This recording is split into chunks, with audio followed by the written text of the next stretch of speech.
Benchmark, the voice of business. Presented by LMD.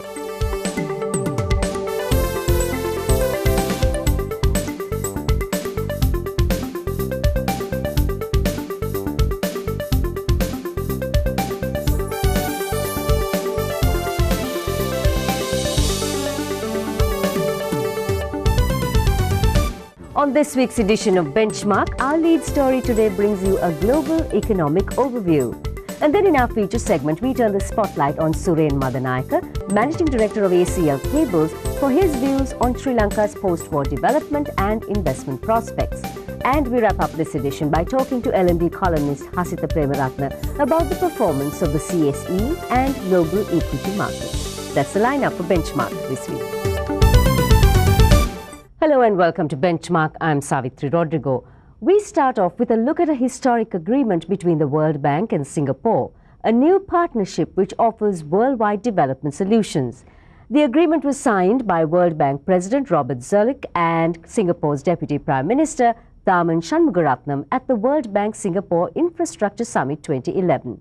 The annual event is organized by the World Bank, the Singapore Ministry of Finance and the Monetary Authority of Singapore in association with the Financial Times and the World Bank ASEAN Infrastructure Finance Network and with the support of the Australian aid agency AusAid. The summit provides an opportunity for policymakers, investors, contractors and strategists to discuss and create innovative solutions to fund and implement key infrastructure projects. Through this novel agreement, the World Bank will be able to leverage on Singapore's expertise in development, talent and financial services. It will work on the establishment of a new World Bank Singapore hub for knowledge and financial activities for Asia and beyond. As Singapore has adopted a dynamic approach to development, the agreement aims to expand and leverage on its best practices. In a joint statement, the World Bank and Singapore's Ministry of Finance says, quote, "The expansion builds on the successful experience of the World Bank Singapore Urban Hub and Infrastructure Centre of Excellence, a strategic partnership for integrated urban development and infrastructure financing solutions," unquote. The statement adds that the bank's agreement with Singapore would increase the focus on solutions to address urban development challenges, infrastructure financing, ICT and accounting and auditing services. The expanded World Bank Group's presence includes the International Finance Corporation, the largest provider of multilateral financing to the private sector in developing countries, and the Multilateral Investment Guarantee Agency, the group's agency which provides political risk insurance. Moving on to other news, a report from the Asian Development Bank states that Asia has outranked other regions in growth and employment creation since 1990. Though this has led to substantial improvements in the quality of life in Asia, progress is still to be made as the continent remains home to a majority of the world's poor.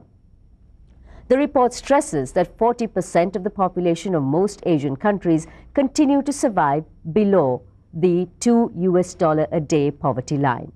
ADB urges that Asia's strategy should take decisive steps to generate high-quality jobs in the region in order to sustain growth and reap the benefit of economic expansion in the last 20 years. According to the report, Asia continues to struggle with changing demographics and the effects of globalization. News from China now, where in 2010 the auto market was on overdrive with sales reaching 18 million units. Ford Motors announced that it plans to take on China, the world's leading market, by doubling its product line.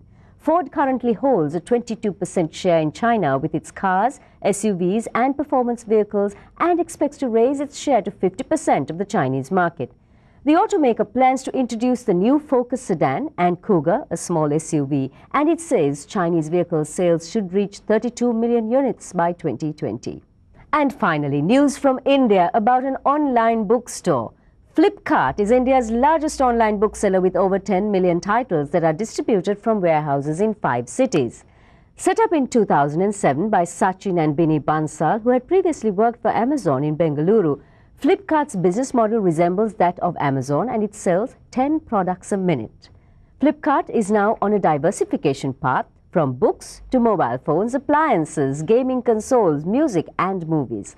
India has 52 million active internet users with 40% shopping online. According to Reuters, India's $2 billion book market is growing at 15% annually, thanks to higher literacy rates and an emerging middle-class readership.